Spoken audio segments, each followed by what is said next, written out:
셋째인 검은 말의 재앙, 기근입니다. 오늘 요한계시록 6장 5절에서부터 6절까지 셋째인을 떼실 때 내가 들으니 셋째 생물이 말하되 오라 하기로 내가 보니 검은 말이 나오는데 그 탄 자가 손에 저울을 가졌더라. 내가 네 생물 사이로 나는 듯한 음성을 들으니 가로되 한 데나리온의 밀 한 대요 한 데나리온의 보리 석 대로다. 또 감람류와 포도주는 해치 말라 하더라고 말씀하고 있습니다. 검은 말의 출현은 전쟁 후에 심히 기근이 올 것을 말합니다. 그 말을 탄 자가 저울을 가졌습니다. 그리고 한 데나리온, 즉 이 한 데나리온 일당, 즉 노동자의 하루의 품삯입니다.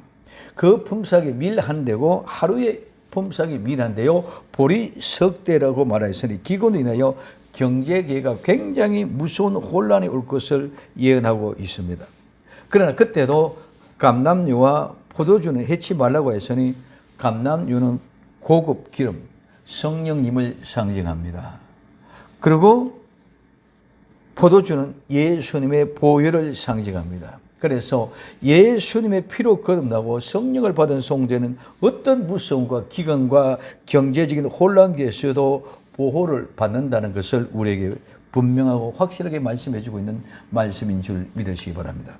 첫째, 검은 말의 출현, 즉 기근의 시작입니다. 검은색은 비에 흑암, 고통, 사망을 떠나는 새끼고 전쟁 뒤에 오는 기근으로 인하여 사람들의 얼굴을 검어지게 되고 영적으로 사람들이 물질의 탐욕으로 그 마음이 어두워진 상태입니다. 즉 그리스도, 즉 흰 말이 출현한과 동시에 붉은 말 전쟁이 일어난다고 그랬습니다. 전쟁이 일어난 후에 그 전쟁을 인하여 뒤따르는 기근, 즉 오늘 검은 말이 출현한 것입니다. 그래서 전쟁이 일어나서 적그리스도가 등장하고 그 다음에 전쟁을 통해서 기근이 오게 됐다. 그 기근이 오게 된 원인이 뭐냐? 우리에게서는 모든 결국은 죄죠. 하나님의 거룩한 뜻을 이루어가는 가운데 요한계시록 6장에서 적그리스도가 출현하고 전쟁이 일어나고 기근이 일어났지만은 근본적인 모든 것은 죄로 인하여 오는 기근의 징벌들의 모습인 것을 우리는 알 수 있어야 됩니다. 오늘 예레미야에서 애가 4장 7절에 전에는 존귀한 자의 몸이 눈보다 깨끗하고 젖보다 희며 산호보다 붉어서 그 윤택함이 마광한 천국 같더니 이제는 그 얼굴이 숯보다 검고 그 가죽이 뼈에 붙어 막대기같이 말았으니 거리에 알 사람이 없도다. 이와 같은 기근의 얼굴이 완전히 새카만이 텄어. 바짝 말라붙었어. 알 수가 없다고 했습니다. 또한 아모스 선지자의 말일에 그 기근을 보낸다고 했고 예수님도 세상의 끝날에 처처 기근이 있겠다고 말씀하고 있습니다. 마태복음 24장 7절, 아모스 8장 11절의 말씀입니다. 그러면 검은 말이 하는 일이 뭡니까? 손에 저울을 가졌습니다. 손에 저울을 가졌다면 경제권을 손에 쥐었다는 것입니다. 저울은 본래 돈을 물건을 달기 위해서 사용하는 것입니다. 그런데 마지막 때는 모질이 모든 인간의 행동을 좌우하는 그런 척도가 됩니다. 황금 만능 유물사상으로 기울여서 사람들이 모두가 다 어두워졌습니다. 그런데 마지막 때는 물질이 모든 인간이 바벨론 유물사상으로 통해 영혼까지 하나하나 모두를 상품으로 취급합니다. 바벨론 교회는 마지막 때의 바벨론 교회는 사람 영혼 하나 한 사람을 뭘로 취급한다? 돈으로 취급한다는 거죠. 이와 같은 일이 우리는 비일비재하게 일어나고 있습니다. 그리고 이 상품을 친다는 것이 요한계시록 18장 13절에 말씀하고 있는데 후 3년에 들어서면서 짐승표를 벗지 않으면 일제히 매매가 금지되고 모든 권력이 물질 우상 앞에 절하게 된다고 요한계시록 13장 17절에 말하고 있습니다. 이스라엘 백성이 광야에서 금송아지 우상 앞에 절하듯이 마지막 때는 모두가 다 물질 앞에 지배를 받게 되어져 있습니다. 세계 경제는 빈익빈 부익부의 현상을 초래하고 몇 나라의 국가가 부강한 국가가 손에 쥐어진 대로 개인의 물질적인 욕망을 채워갑니다. 지금 쥐어지고 있는 미국과 지금 중국, 러시아, 북한, 한국, 미국, 일본 세계적으로 재편되어지고 있습니다.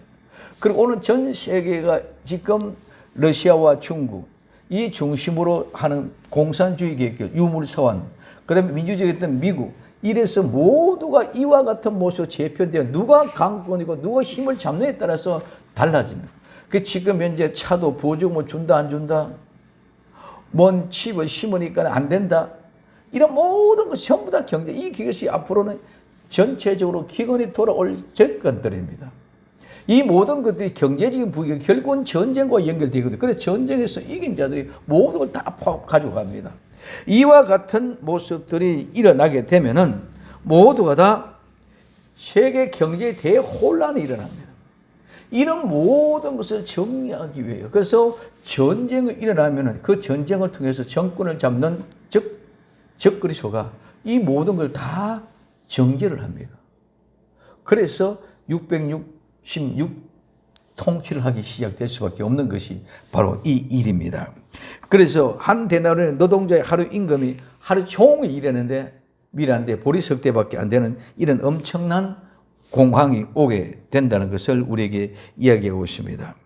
붉은 말, 전쟁 다음에 검은 말이 나왔으니 이것은 전쟁 다음에 오는 현상으로서 전쟁 이후에 가옥, 토지, 재산 모든 것들이 분실하고 고아, 과부, 오늘 실직 등 이런 모든 일들이 일어나게 될 것입니다. 그 다음에 검은 말, 기근을 피하는 길은 모두가 다 감람류와 포도주가 되는 것입니다. 아모스 8장 11절에 주 여호와께서 가라사대 보라 날이 이를지라 내가 기근을 땅에 보내니 양식이 없어서 주림이 아니며 물이 없어서 가람이 아니요 여호와의 말씀을 듣지 못한 기갈이라고 말씀하고 있습니다. 자, 이와 같이 말세의 육신의 기근보다 더 심한 것이 영적인 기갈입니다. 그래서 지금 육신의 기갈이나 이런 전쟁에 통해서 오늘 나타나는 세상의 지상에서 보도되어져 이런 것은 지금은 다루지 않고 나중에 때가 되면 일목요연하게 전체를 다룰 것입니다. 그런데 지금은 그런 모습도 영적인 기갈, 우리 교회에서 하면 마지막 때에 때를 따라 양식을 나눠주는 교회이기 때문에 그쪽으로 집중해 갈 수 있도록 그렇게 합니다. 자, 이러한 영과 육의 기근을 면하고 살 길은 오직 감람류와 포도주가 되는 것밖에 없습니다.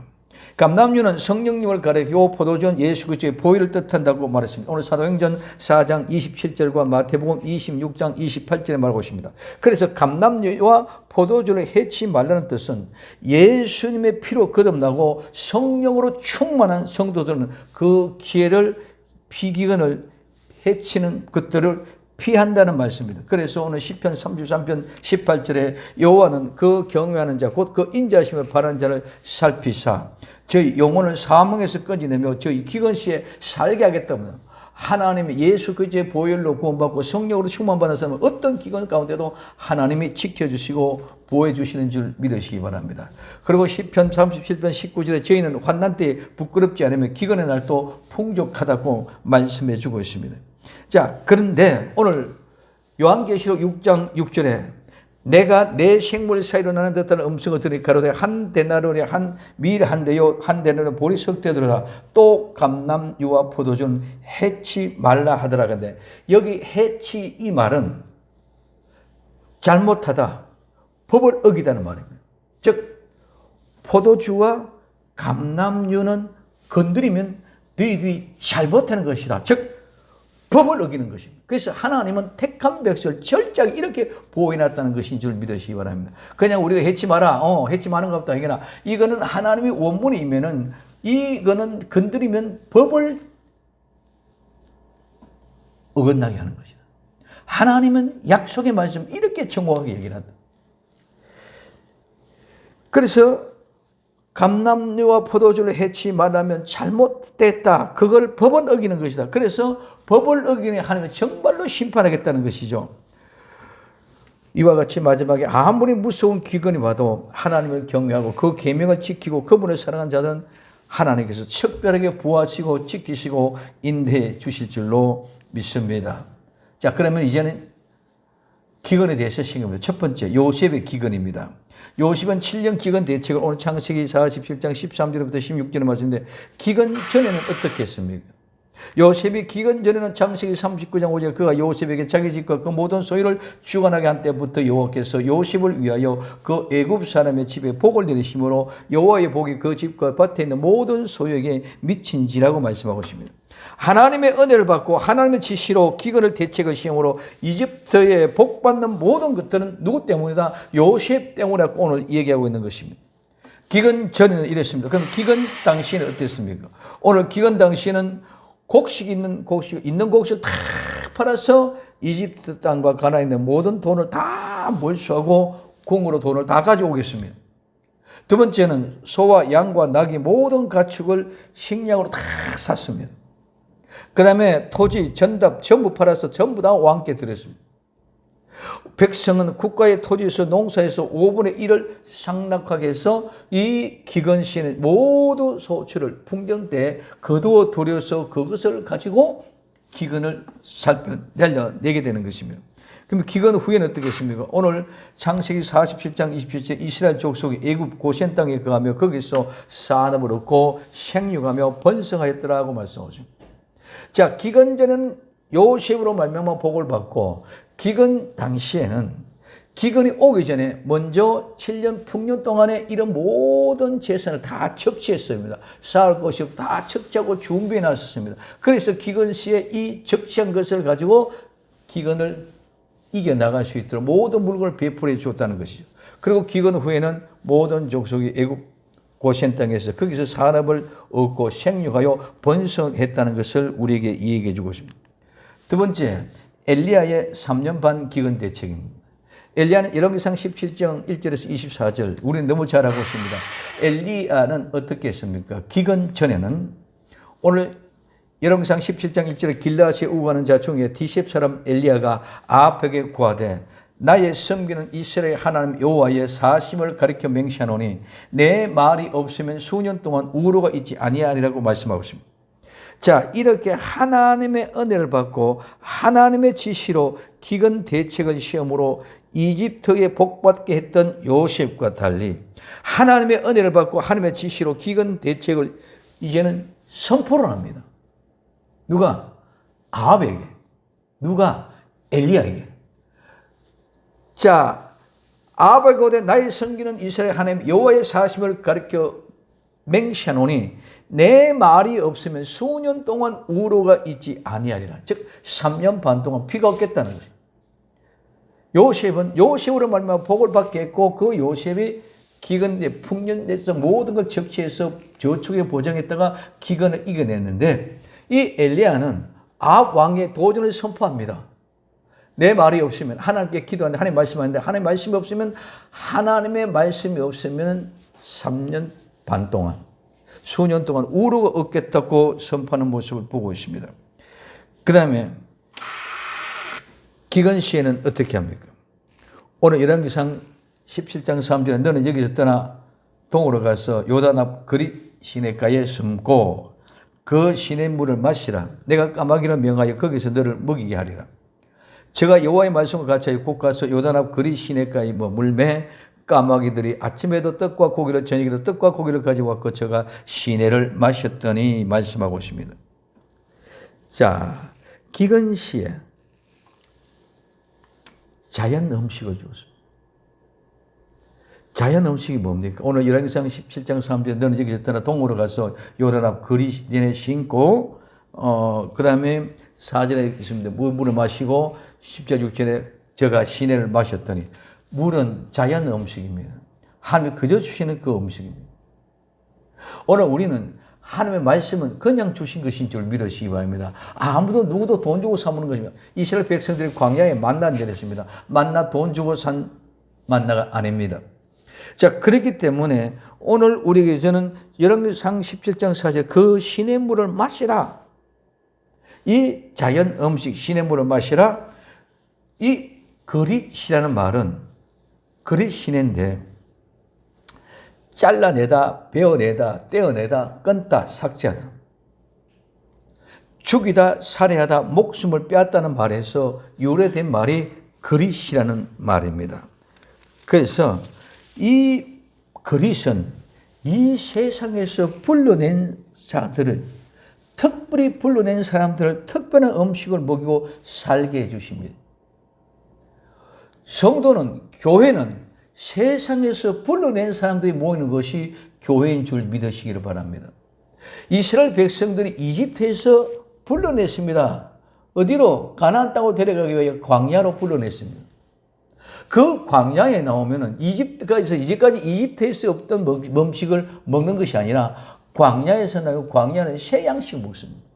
그 양식이 만나고 메추라기인 줄 믿으시기 바랍니다.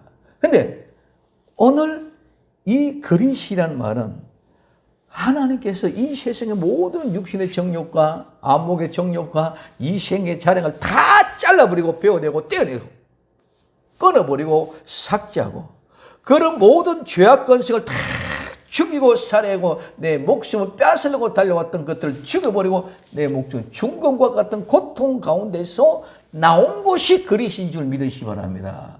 교회는 그냥 막연하게 둘러보기 위해서 예수 믿고 잘 믿고 축복보다 잘 사는 것이 아니라 예수 그리스도 믿는 믿음으로 말미암아 죄가 용서받고 죄가 용서받은 그 사람이 성령으로 충만하고 성령으로 충만하고 영원한 영생의 천국을 향하여 가는 것이 교회인 줄 믿으시기 바랍니다. 그리스도는 그런 자들이 가는 것이 바로 그릿이라는 거예요. 그냥 막연하게 그릿이 아니다는 것이죠. 그래서 그 만나와 메추라기를 먹는 것처럼 알지 못하는 음식을 먹습니다. 알지 못하는 음식이 뭡니까? 오늘 열왕기상 17장 5절 저가 여호와의 말씀 같이 하여 곧 가서 요단 앞 거리 시냇가에 머물매 6절에 까마귀들이 아침에도 떡과 고기를 저녁에도 떡과 고기를 가져왔고 저가 시내를 마셨더니 말씀하고 있는 모습을 볼 수 있습니다. 떡과 고기를 가져다가 먹게 하십니다. 이 떡과 고기는 이스라엘 백성들이 출애굽에서 광야에 나올 때에 광야에 만나와 메추라기, 떡과 고기, 떡이 만나의 모습, 고기 메추라기입니다. 오늘 하나님은 우리에게 특별한 음식을 주시는 줄 믿으시기를 바랍니다. 왜? 특별한 장소에서 특별한 장소 불림을 내고도 나왔기 때문에 이집트에서 먹던 양식이 아니라 이제는 광야에서 먹던 양식이 따로 하나님이 특별하게 jes습니다. 그래서 광야에서 하나님의 식탁을 베풀어 놓았다고 했습니다. 이 양식이 나와 여러분이 먹고 살아가야 될 양식인 줄 믿으시기 바랍니다. 어디에서? 거리에서. 이 세상의 모든 것을 잘라버리고 내가 나와서 교회에 나와서 이제는 교회에서 그 말씀을 먹고 나가니 교회에서 주는 양식이 곧바로 떡과 고기가 되어야 될 줄로 믿습니다. 그 떡과 고기가 되는 것이 바로 만나와 메추라기입니다. 그래서 교회에서 먹는 특별한 양식은 세상의 양식이 아니다는 것입니다. 예수 그리스도 그 육신의 양식, 예수님의 피, 예수님의 몸, 이걸 양식으로 만들어주는 교회가 참된 교회인 줄 믿으시기 바랍니다. 세상의 것과 똑같이 아닙니다. 교회는 세상이 아닙니다. 교회에 나와서 광야에 나와서 이스라엘 백성은 절대로 이집트에 먹던 고기, 부추, 파, 마늘 못 먹습니다. 근데 자꾸 그걸 그리워하고 그걸로 갑니다.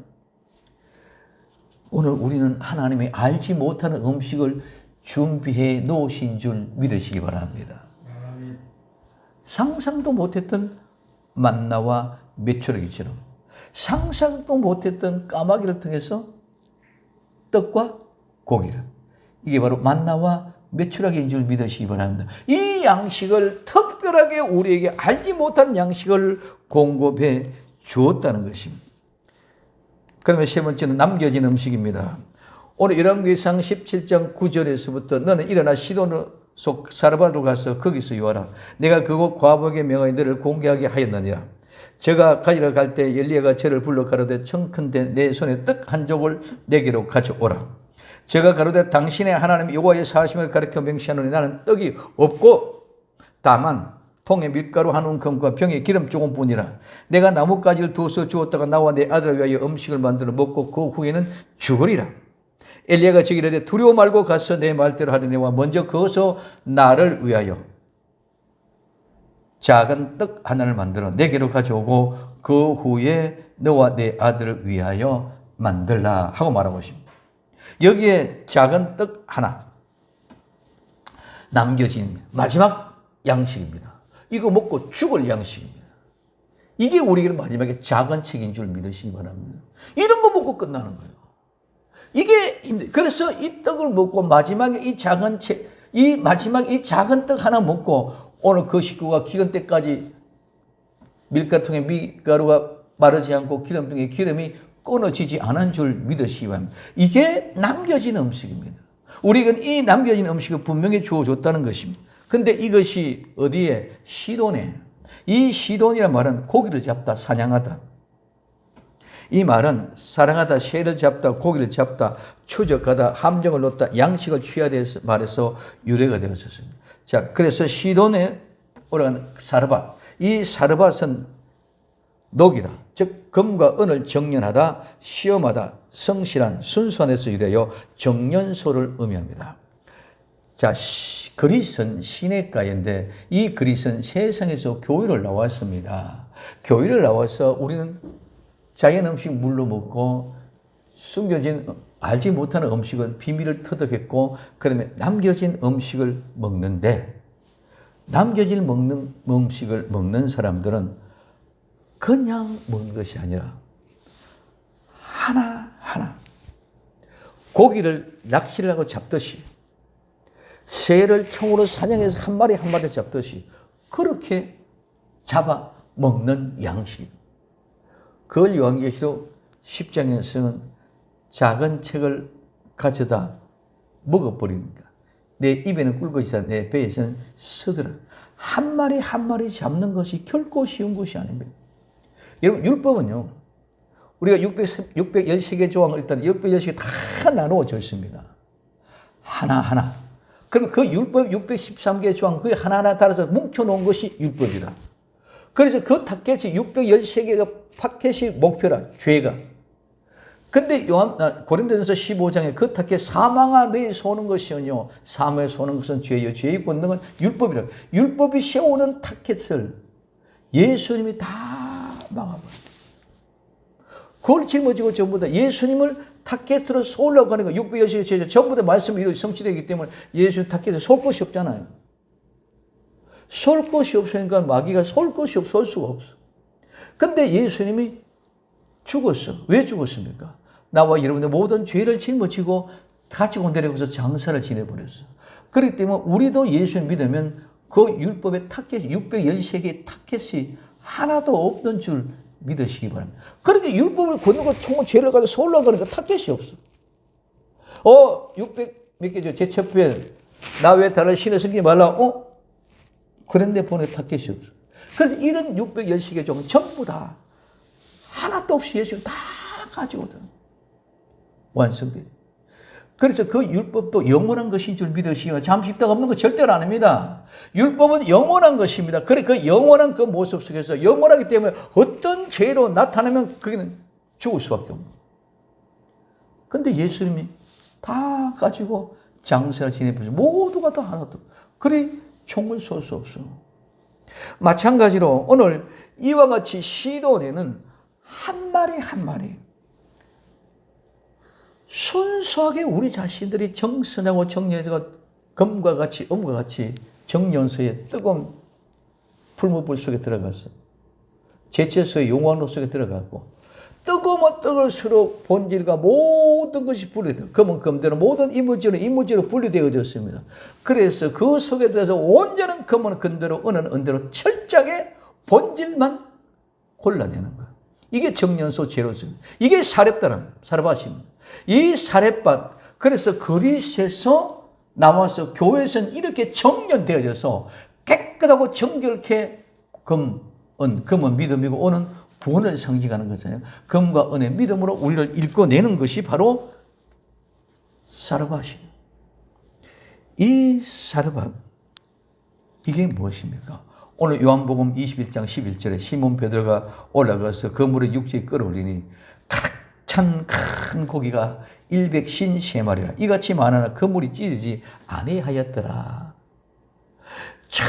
말이 이 말은 153마리는 여러 가지 의미도 있지만 지금 그런 거 다룰 시간 아닙니다. 153마리는 한 마리, 두 마리, 세 마리 세었다는 증거인 줄 믿으시기 바랍니다. 울렁뚱땅 대충 이렇게 가는 게 아니라 153마리 한 마리 한 마리 전체를 세워서 한 마리 한 마리 기억했다면 오늘 포수가 사냥을 해서 새를 한 마리 잡듯이 낚시꾼이 낚시를 한 개 낚아 올르듯이 그렇게 나 한 사람 한 사람 여러분들 모두가 다 정연소 재련소에 집어넣어서 모든 불순물이 제거됐느냐 제거되지 않느냐 그것을 얘기한다는 거죠. 그래서 사르밧에 이 한 사람만 마지막에 철저하게 시험하고 그 시험을 통해서 얼마만큼 성실했느냐 순결하냐 순수하냐 정말 하나님의 사람이 되느냐 이것을 정연하는 곳이 어디다? 사르밧이라는. 그래서 기근 시에 이렇게 훈련됩니다. 기근 후에는 오늘 열왕기상 19장 11절에 여호와께서 가라사대 너는 가서 여호와 앞에서 산에 서서라 하더니 여호와께서 지나가시는데 여호와 앞에 크고 강한 바람이 산을 가르고 바위를 부수나 바람 가운데 여호와께서 계시지 않으며 바람 후에 지진이 있으나 지진 가운데 여호와께서 계시지 않으며 또 지진 후에는 불이 있으나 불 가운데도 여호와 계시지 아니하니 불 후에 세미한 소리가 있느니라.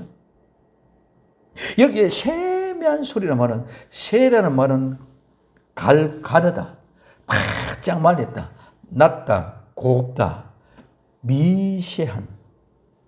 그래서 이 세라는 말은 가늘고 곱고 미세한 것을 말합니다. 그래서 미한, 이 미한의 말은 고요, 침묵, 속삭임이었어요. 하나님의 말씀은 우린 지금까지 성령을 충만하고 막 뚱땅뚱 환상을 보는다, 괴식한다, 막 이렇게만 생각하고 있는데 하나님의 말씀은 바람 속에도 지진 속에도 불 가운데도 계시지 않고 세미하게 조용하게 나와 여러분 한 사람 한 사람 같이 계속해서 속삭이듯이 가장 고운 말씨, 가장 낮고 누구에도 들려질까 봐 조심스럽게 소곤소곤 속삭임 소리가 하나님의 말씀인 줄 믿으시기 바랍니다. 그 말씀이 너무너무 평안. 그래서 엘리야는 새로운 사명을 받습니다. 그 사명을 받아가기 위하여 숯불에 꾼 떡과 물을 먹고 그 길을 가서 사명을 감당합니다. 오늘 나와 여러분들 이 아름다운 모습, 그릿과 시돈에 있는 사르밧 아름답게 훈련되어져서 영육간의 강건함을 달 뿐만 아니라 기근을 능히 이길 수 있는 복된 성도들 될 수 있기를 예수님의 이름으로 부탁드립니다. 그럼 마지막 때는 기근 전에 때를 따라 양식을 나누어 줘야 됩니다. 오늘 마태복음 24장 45절에 충성되고 지혜 있는 종이 되어 주인에게 그 집사를 맡아 때를 따라 양식을 나눌 자가 누구뇨? 때를 따라 양식을 나누어 주는 것이 무엇입니까? 오늘 마태복음 24장 37절에서 39절에 노아의 때와 같이 인자 임함도 그러하리라. 홍수 전에 노아가 방주에 들어가던 날까지 사람들은 먹고 마시고 장가들고 시집가고 있으면서 홍수가 나서 저희를 다 멸할 때까지 깨닫지 못하였더니 인자의 임함도 이와 같으리라고 말씀하고 있습니다. 이제 때입니다. 때. 이 때는 우리는 이 어문적인 때는 이미 해매라는 말은 너무 많이 알았습니다. 그리고 이 때는 그러면 봄, 여름, 가을, 겨울 4절기의 때가 있습니다. 봄. 이 봄은 오늘 요한복음 12장 24절 내가 진실로 너희에게 이르노니 한 알에 밀이 땅에 떨어져 죽지 아니하면 한 알 그대로 있고 죽으면 많은 열매를 맺느니라. 봄은 씨앗을 뿌리는 계절입니다. 때를 잘 알아야 됩니다. 그래서 그 시기에는 추수하기 위해서 낫을 타고 간다면 절대로 안 되죠. 봄에는 씨앗을 뿌려. 그래서 하늘의 미랄 대신 예수 그리스도 그분이 땅에 들어서 씨앗을 뿌려줬습니다. 여름은 이제 농작물을 갖고 오는 시기입니다. 예수님의 씨앗을 뿌려서 싹이 나고 자랍니다. 오순절의 성령의 강림을 하여 성령님의 능력으로 농작물이 오순절의 성령의 능력은 오직 예수님을 증거하는 것입니다. 그냥 아무건 아닙니다. 이 복음을 전하는 것은 농작물을 가꾸는 것을 일하는 것입니다. 그래서 요한복음 14장 6절에 예수님께 가라사대 내가 곧 길이요 진리요 생명이니 나를 말미암지 않고는 아버지께로 올 자가 없다고 말합니다. 또 사도행전 4장 12절에 다른 이름으로 구원을 얻을 수 없나니 천하의 인간의 구원을 얻을 만한 다른 이름을 우리에게 주신 일이 없습니다. 이게 우리는 농사지으면서 예수 그리스도의 복음을 전하는 것이 농사 짓는 것인 줄 믿으시기 바랍니다. 씨앗이 부러지면 농사는 여름에는 이제는 김을 매주고 또 묘가 잘 자라기 위해서 물을 대주고 빼주고 조금씩 없습니다. 그리고 거름을 주고 비료를 주고 이렇게 충져주는 것이 오늘 우리는 농사를 짓는 것이 우리의 영혼 농사는 예수 그리스도의 복음을 전하는 것이 바로 오순절의 성령의 강림의 역사를 통하여 증가하는 여름의 일인 줄 믿으시기를 바랍니다. 그러면 오늘 사도행전 1장 8절에 오직 성령이 너희에게 임하시어 너희가 권능을 받고 예루살렘과 유다와 사마리아 끝까지 이르러 내 증인이 되리라 하시오. 이게 소순절에 성령을 받고 나면은 오직 성령이 너희에게 임하면은 이 농사가 시작되는 줄 믿으시기 바랍니다. 그 전에는 농사가 안 됩니다. 왜?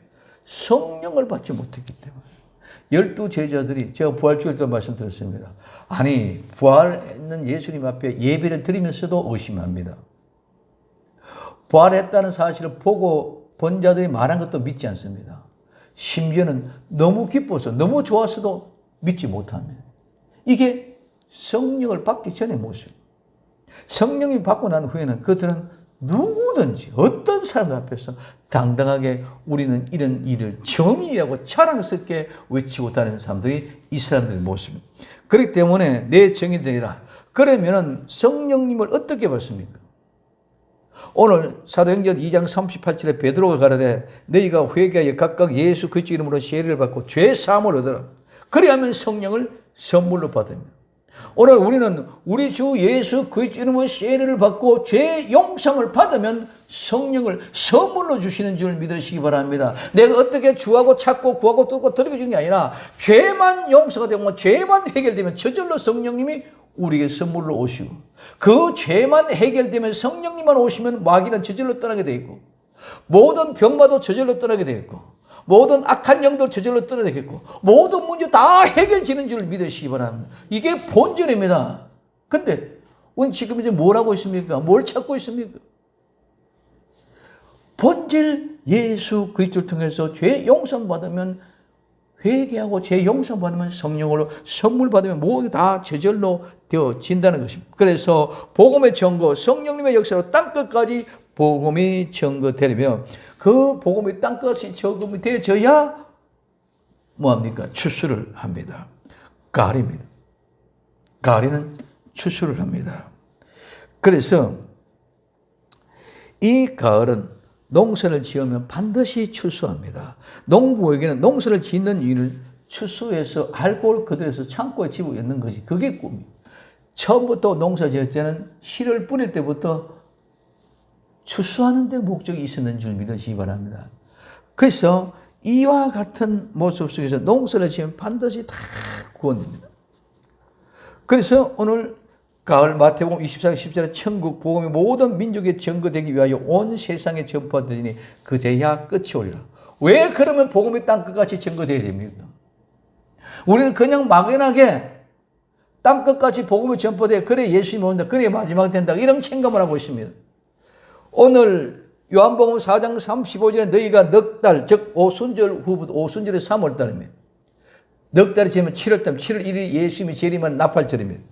지나야 추수할 때가 이렇다 하지 아니하느냐. 내가 너희에게 이르노니 눈을 들어 밭을 보라. 희어. 이 희었다는 말은 빛나고 밝고 곱고 순수한 흰백, 즉 모든 열매는 곱고 아름답습니다. 모든 열매는 곱습니다. 그 희어져 추수하게 되었도다. 자, 그러면 땅끝까지 이르러 복음이 전포가 되어져야 되고, 그래서 모든 것들이 추수가 되어서 쉬게 되어졌을까? 왜? 오늘 아모스 9장 9절에 내가 명하냐 이스라엘 족속을 만국 중에 체질하기를 곡식을 체질한 것 같으니와 그 한 알갱이도 땅에 떨어지지 아니하리라. 그래서 땅끝까지 복음이 전파되어져야 될 이유는 한 알갱이도 땅에 떨어져서는 안 되기 때문에 그런 줄 믿으시면, 만약에 복음이 전파되지 못해서 한 알갱이도 땅에 떨어지면 그거는 내 아들의 죽음, 내 아들이 없는 거. 내 아들의 죽음. 그렇기 때문에 막연하게 땅끝의 복음 전파 금지한 게 아니라 하나님은 한 알갱이도 땅에 떨어지지 않게 하기 위해서 반드시 땅끝이 보고 내 영혼을 전부 찾아내야 된다. 이 말인 줄 믿으시길 바랍니다. 그래서 체질하여 한 알갱이 다 찾아냅니다. 예수님, 영혼을 추수하러 오신 예수의 모습을 보십시오. 요한계시록 19장 11절에 또 내가 하늘에 열린 것을 보니 보라, 백마와 탄자가 있으니 그 이름은 충신과 진실이라. 그가 공의로 심판하며 싸우더라. 그 눈이 불꽃 같고 그 물에 많은 멸류관이 있고 또 이름 쓴 것이 하나가 있으니 자기 백성, 자기밖에 아는 자가 없고 또 그가 피 뿌린 옷을 입었는데 그 이름은 하나님의 말씀이라 칭하더라. 하늘에 있는 군대들이 희고 깨끗한 쇠마포 입고 백마를 타고 그를 따르라고 말씀합니다. 요한계시록 19장에 1절부터 10절까지는 어린 양의 혼인잔치의 모습, 청함을 받은 자가 복이 있다고 그랬습니다. 근데 그 뒤에 11절부터는 예수님이 심판하는 모습, 그 뒤에는 모습은 모든 데서 다 불러 모여서 시체가 가득합니다. 온 세대들이 다 와서 그 시체를 뜯어보고 풍족이 뜯어보려고 그래요. 가을에는 영혼을 추수하는 때입니다. 그리고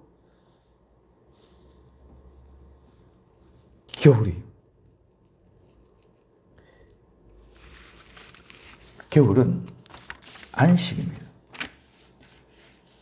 출애굽 23장 16절에 맥추를 지키라. 이는 내가 수고하여 밭에 뿌린 것을 첫 열매를 거둠이라. 수장지를 지키라. 이는 내가 수고하여 이런 것을 연종의 밭에서 거두어 저장함이라고 말씀합니다.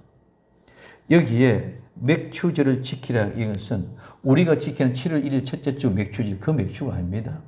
이 맥추절은 오순절입니다. 이 맥추는 지칠절입니다. 성경에서는 오순절, 지칠절, 맥추절 같은 말입니다. 그러면은 맥추절을 지키라, 이는 수고에 처음 밭에 뿌린 첫 열매 거뒀다. 그래서 첫 열매를 거둔, 즉 성령님이 오심으로 복음이 전파되어서 열매를 거두고 지는 역사를 시작하는 것이고, 마지막에 수장절은 수장하여 밭에서 모든 걸 주사져 곳간에 저장하는 것입니다. 그래서 그때는 요한계시록 7장 17절 이는 보좌 가운데 계신 어린 양이 저희 목자가 되사 생명수 샘으로 인도하시고 하나님께서 저희 눈에서 모든 눈물을 씻어 주실 것이니라. 요한계시록 17장 4 모든 눈물에 그 눈에서 씻기심에 다시는 사망이 없고 애통하는 것이나 곡하는 것이나 아픈 것이 다 있지 아니하니 처음 것은 다 지나갔음이라고 말씀하고 있습니다. 그러면은 그때 봄, 여름, 가을, 겨울에 우린 때를 알았습니다. 그러면 그 본질이 무엇입니까? 본질. 중요합니다. 때를 잘 알고 농사를 지어도 본질을 알지 못하면 잘못되는 것입니다. 즉 다른 씨를 뿌리거나 남의 밭에 뿌려서는 안 됩니다. 마태복음 3장 10절에 이미 도끼가 나무 뿌리에 놓였으니 좋은 열매 맺지 않은 자는 나무마다 찍어 불에 던지우리라. 마태복음 3장 12절에 손에 키를 들고 자기의 타작마당을 정하게 하사 알곡은 모아 곡간에 들이고 쭉쭉이는 꺼지지 않는 불에 태우라고 말씀합니다. 자기의 타작마당. 자기의 타작마당이 아니라 나무의 타작마당을 타라는 것, 이거는 강도요, 거짓이요, 도적질하는 사람들인 줄 믿으시기 바랍니다. 나무 타작. 그 신천지는 산 옮기기, 뭐 타작마당 옮기기, 막 이렇게 자기 타작마당 건드리지 않아야 돼. 예수님은 자기 타작마당 건드리는 용납하지 않고 자기 타작마당만 정결케 하는 모습입니다. 왜 그러면 그랬습니까? 예수님은 자기 타작만을 정하게 하시 남의 타작을 정결케 하는 분이 절대로 아닙니다. 왜? 남의 타작마당을 보면 넘보면 사기꾼이고 도둑입니다. 왜 그렇습니까? 오늘 요한복음 3장 18절에 저를 믿는 자는 심판을 받지 아니할 것이요 믿지 아니하는 자는 하나님의 독생자의 이름을 믿지 않으므로 벌써 심판을 받은 것입니다. 그렇기 때문에 예수님이 자기 타작마당이 아니라 모든 다른 타작마당 이미 벌써 다 심판을 받은 것인 줄 믿으시기 바랍니다. 거기는 알곡이 없습니다. 거기는 쭉쭉방이 없습니다. 그거는 전부 다 불 속에 들어갈 것밖에 없습니다. 믿지 않는 자는 이미 심판을 받았기 때문에 그렇다는 것입니다. 그래서 예수님의 타작마당이 아는 타작마당은 이미 심판받았기 때문에 볼 것도 없기 때문에 그렇습니다. 자, 룻기 2장 8절에 보아스가 룻에게 이르되 내 딸아 들으라. 이삭을 죽으러 다른 밭으로 가지 말며 여기서 떠나지 말고 나의 소년들과 함께 있으라. 룻이 보아스의 밭에만 가야 됩니다. 다른 밭에 가면 안 됩니다. 다른 밭에 가서 소문나도 안 됩니다. 그러니까 오직 우리는 예수 그리스도의 참된 핏값을 세우신 아름다운 교회, 그 교회만 가야 될 줄로 믿습니다. 잘못된 이단 사이비 절대로 미혹받아서는 안 됩니다. 그래서 다른 밭에 가거나 예수 그리스도의 본질의 교회를 떠나서는 안 됩니다. 처음 사랑을 잃으시면 절대로 안 됩니다. 그래서 요한계시록 2장 4절에서 5절에 그러나 너희 책망할 것이 나니 너희의 처음 사랑을 잊어버리나. 아무리 열심히 하고 아무리 성경대로고 아무리 모든 일을 잘 했다 할지라도 처음 사랑을 버리면 끝이 납니다. 그래서 처음 사랑을 버렸다는 말은 무슨 말입니까? 다른 밭에 간다는 것입니다. 남의 밭에 간다는 것입니다. 이 세상의 영향을 받아가서 물질로 찾아갑니다. 이 세상에 어떤 형식, 이벤트, 세상의 명예와 종교와 권력과 이런 것들 따라가다 보니까 처음 사랑을 잊어버리고 하는 것은 하는데 처음 사랑은 본질이 없어졌다. 그러므로 어디서 떨어진 것을 생각하고 회개하여 처음 행위를 가지라. 만일 그러지 아니하고 회개치 아니하면 내가 너에게 임하여 내 촛대를 그 자리에서 옮기리라. 촛대를 옮겼다. 교회를 옮겨버린다는 말입니다. 그러므로 분명하게 본질을 바로 알아야 됩니다. 그냥 복음이 아닙니다. 반드시 예수 그리스도를 통하여 성령의 능력으로 복음이 전해져야 됩니다. 많은 이단들이 자기가 구세주인 양 복음이라는 이름으로 미혹하고 있습니다. 마지막 때는 특히 더합니다. 마태복음 24장 24절에 거짓 그리스도와 거짓 선지자들이 일어나 큰 표적과 기사를 보여 할 수만 있으면 택하신 자들도 미혹해 하리라고 말씀하고 있습니다. 베드로전서 5장 8절에 건신하라 깨어라 너희 대적 마귀가 우는 사자같이 두루 삼킬 자를 찾는다고 했습니다. 오늘 우리 교회의 현실도 부흥이라는 미명 아래 이런 이적과 기사 또는 능력과 치유, 교회의 부흥이라는 미명 아래 잘못된 길을 가는 모습도 우리는 너무나 많이 볼 수도 있습니다. 그러나 분명한 것은 예수 그리스도 이름으로 죄사함 받고 성령의 성물을 받으면 모든 질병, 모든 문제, 모든 악한 영 다 저절로 떠나게 되어지는 줄로 믿으시기를 바랍니다. 우리는 오직 예수님 마라나다입니다. 때를 따라 양식을 나눠주는 것이 무엇입니까? 때를 따라 양식을 나눠주는 양식은 본질을 잃어버리고 모두 인간의 생각과 마음으로 초점에 맞춰 자기 자신들의 유익에 따라서 변질된 말씀을 말합니다. 그래서 다시 복음, 영원한 복음, 연의 말씀은 절대로 다른 것이 아니라 영원한 연의 말씀으로 타락하고 변질된 것에서 새로 다시 많은 백성과 나라와 방언과 임금에게 다시 새로 전해야 될 예언의 말씀입니다. 모두가 다 변질되어졌습니다. 중세 교회의 암흑기보다 어쩌면 더한 시대가 되었습니다. 이것이 마지막 때임을 증명하는 것입니다. 중세 암흑기에는 보게 하였지만 지금은 보이지 않습니다. 모든 검은 흑암의 악한 세력 마귀가 우리 마음의 중심이 앉아서 다 자기가 바른 진리라고 차지하고 앉아 있습니다. 모두가 하는 말이 다 다르지 않습니다. 다 같이 복음이며 다 같이 말씀대로 다 같이 성령의 능력입니다. 비평하면서도 자기도 똑같이 하는 것입니다. 이것이 모두가 선악과를 먹고 토해내고 회개한다면 예수 그리스도 이름으로 죄사함을 받고 성령을 받으면 해결이 되는데 모두 다 같이 같은 말합니다. 중요한 것은 다 같이 말은 하지만 실제 선악과를 토한 회개 증거의 능력이 없다는 것입니다. 말은 다 잘하는데 모두 다 말로만 입술만 합니다. 이제는 본질의 연의 말씀으로 다시 시작해야 됩니다. 그 본질 오직 예수님만으로 복을 시작하게 됩니다. 모두가 세상의 축복이 복음의 축복으로 착각하게 만드는 이 모든 이런 신기루를 보지 않게 해야 됩니다. 말씀이 왜곡한 죄를 해결해야 됩니다. 작은 책을 가져다 먹어 입에 꿀같이 달지만 먹고 배에 식어되 모든 말씀을 들었고 내가 소해내고 내 안에 계신 예수님의 성령님의 역사에 순종하는 온전한 방법을 따라 많은 백성과 나라와 방언과 임금에게 다시 예언해야 됩니다. 이 모두 다 다시 새롭게 시작해야 한다는 말입니다. 다시 새로운 말입니다. 지금 모든 복음이 다 거짓에 사로잡혀 있습니다. 이때 때를 따라 양식을 나눠주어야 합니다. 오늘 아모스 8장 12절에 주 여호와께서 가라사대 보라 날이 이르지라 내가 기근을 땅에 보내리니 양식이 없어 주림이 아니며 물이 없어 가림이 아니요 여호와의 말씀을 듣지 못한 기근이라. 이들에게 여호와의 말씀을 듣지 못한 기간을 느끼고 있는 그들에게 우리는 때를 따라 양식을 나눠줘야 되는 줄 믿으십니다. 이게 때를 따라 양식을 나눠주는 거예요. 여호와의 말씀을 듣지 못한 그 기간을 영적인 것으로 채워주고 충만케 해주는 그 약속. 이것이 때를 따라 양식을 나눠줘야 될 때입니다. 그래서 다시 복음, 영원한 복음, 이 예언의 말씀이 모두가 참된 복음, 다시 복음. 다시 복음, 오늘 요한계시록 10장 9절에 내가 천사에게 나가 작은 책을 달라 한 적 천사가 가라되 갖다 먹어버리라. 갖다 먹으랍니다. 아까 사람은 재련소에서 재련되듯이 이제는 누가 줘서 전해서 내가 찾아가서 내가 가져다가 먹어야 됩니다.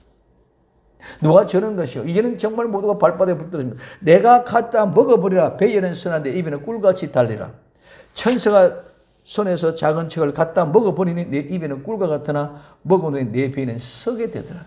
그 배에 썩게 된 모든 것들을 소화하고 이겨내고 난 뒤에 저가 내게 말하기를 내가 많은 백성과 나라와 방언과 임금에게 다시 예언하리라. 이 사람이 다시 전하는 것이 바로 다시 복음인 줄 믿으시기 바랍니다. 그러면 두 번째는 영원한 복음입니다.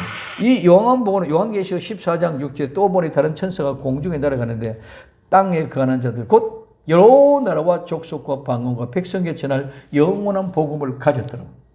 이 작은 책을 먹고 다시 전할 복음 대상이나 영원한 복음을 전할 대상이나 같다면 뭐 여러 나라와 족속과 방언과 백성에게 전할 영원한 복음. 오늘 백성과 나라와 방언과 임금에게 다시 예언해야 해요. 같은 복음입니다. 왜 그러면 지금까지 모든 복음이 다 변질됐다. 그 변질된 것을 내가 가져다 새롭게 묶고 소화시켜서 다시 시작을 다시 복음 전해.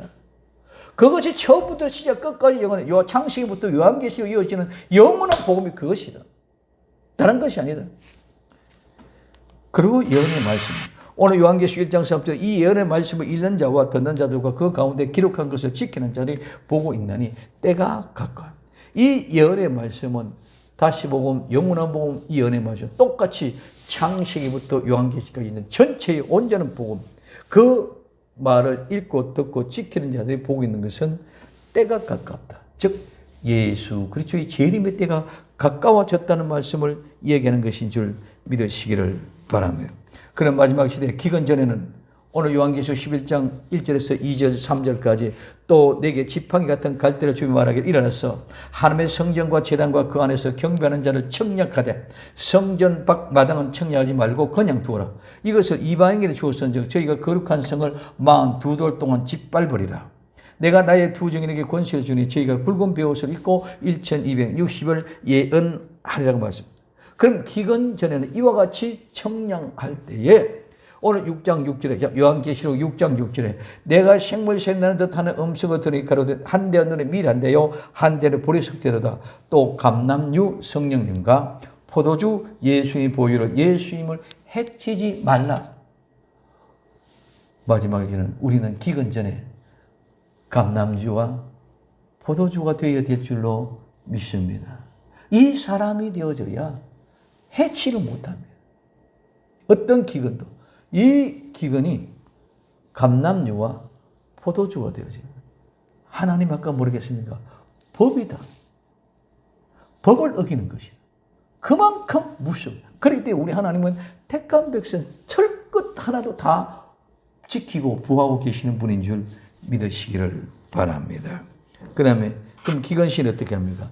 요한계시록 12장 6절에서 그 여자가 광야로 도망하며 거기서 1260일 동안 저를 양육하기 위하여 하나님이 예비하신 곳이 있더라고 말씀. 요한계시록 12장 그 뒤에 14절 그 여자가 큰 독수리의 두 날개를 받아 광야 자기 곳으로 날아가서 거기서 그 뱀의 낯을 피하여 한 때와 두 때와 반 때를 양육받으며 여기에 한 때와 두 때의 반 때는 3년 반 1260일 동안 날짜로 계산해서 3년 반 42달 또 3년. 그래서 요한계시록 1260일이다. 42달이다. 한때와 두 때와 반때다. 다 똑같은 말이에요. 근데 해로 옷 입은 여자, 참된 교회를 쓸 때는 1260일 사용하고 거짓 선지자, 거짓 교회를 쓸 때는 42달이라는 달을 사용합니다. 그래서 우리는 이와 같이 1260일 동안 하나님이 보하고 예비할 곳이 있더라고 말씀해 보십니다. 그건 오늘 요한계시록 11장 12절에 보면 거룩한 성을 42달 동안 짓밟으려. 이것도 3년 반이거든요. 1260 똑같은 말이거든요. 이 거짓들에게 얘기할 때는 42달이라고 사용되었다. 그럼 기근 후에 어떻습니까? 요한계시록 11장 1절 2절에 또 내게 지팡이 같은 갈대 주에 가면서 일어나서 하나님의 성령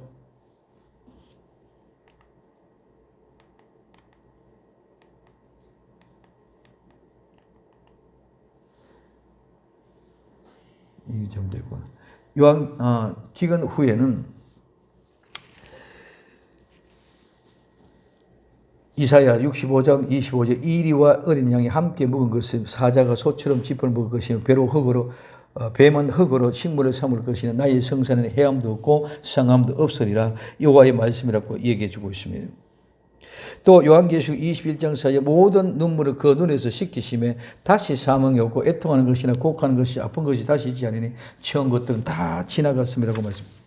이제 우리는 언젠가는 분명히 모든 것은 기근이 시작되기 전에 시작시가 있고 기근 때가 있고 기근 후가 나타날 줄로 믿습니다. 그래서 이 사실을 우리는 분명히 하고 그 때에 따라서 봄, 여름, 가을, 겨울을 구분하고 그렇게 그 때에 따라서 때를 따라 양식을 나눠주셔서 정말 양식이 없어 기가를 당하고 있는 모든 사람들에게 갈증을 해결시킬 수 있는 그런 복된 교회의 사명을 온전히 감당할 수 있는 나와 여러분들 되어지기를 예수님의 이름으로 부탁을 드립니다. 기도합니다. 사랑하는 주님 감사합니다. 변함없는 하나님의 은혜와 사랑이 우리를 감동되시고 아름다운 믿음으로 정말 마지막 때에 우리 모두가 정말 감남류와 포도주가 되게 하옵소서. 주님 그 기근 가운데로 지켜보아서 마지막 때에 때를 따라 양식을 나눠주는 참된 정인, 종, 교회, 성도 되게 하옵소서. 다시 오실 예수님의 이름으로 기도되옵나이다. 아멘.